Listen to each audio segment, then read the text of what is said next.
Chapter 13. They traveled on foot. They traveled in empty rail cars. They were always on the move. "But in truth," said Bull, "we are going nowhere. That, my friend, is the irony of our constant movement."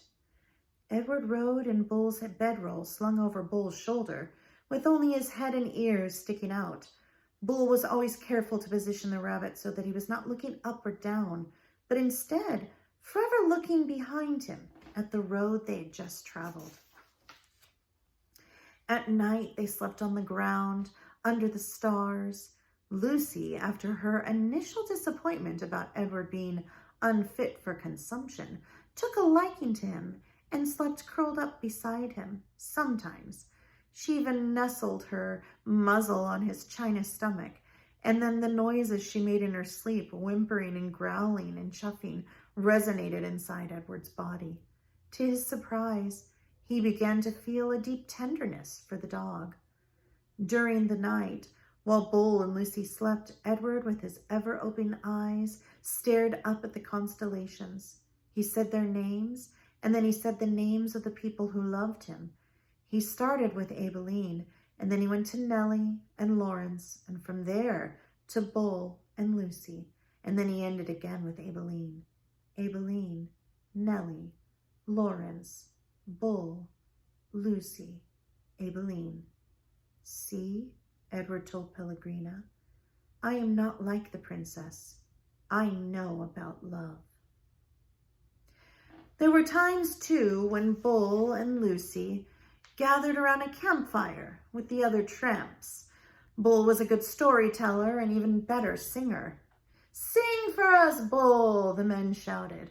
And Bull sat with Lucy leaning against his leg, and Edward balanced on his right knee, and he sang from somewhere deep inside himself. Just as Edward could feel Lucy's whimpers and growls resonate through his body at night, he could also feel the deep, sad sound of Bull's songs move through him. Edward loved it when Bull sang, and he was grateful to Bull too, for sensing that a dress was not the right kind of clothing for Edward. "Malone," Bull said one night, "it's not my desire to offend you or to comment negatively on your choice of garb, but I'm forced to tell you that you stick out like a sore thumb in that princess dress.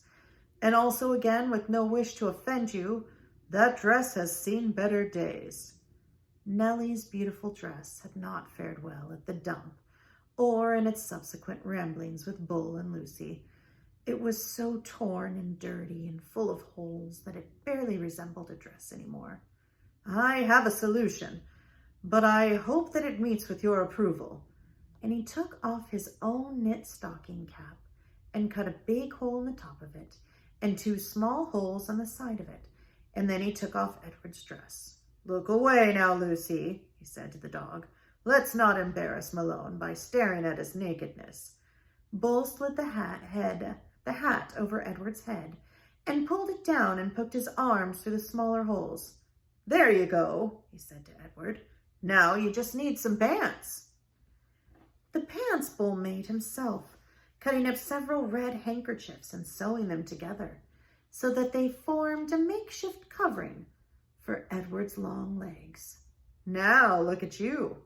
You have the look of a proper outlaw," said Bull, staring and standing back to admire his work.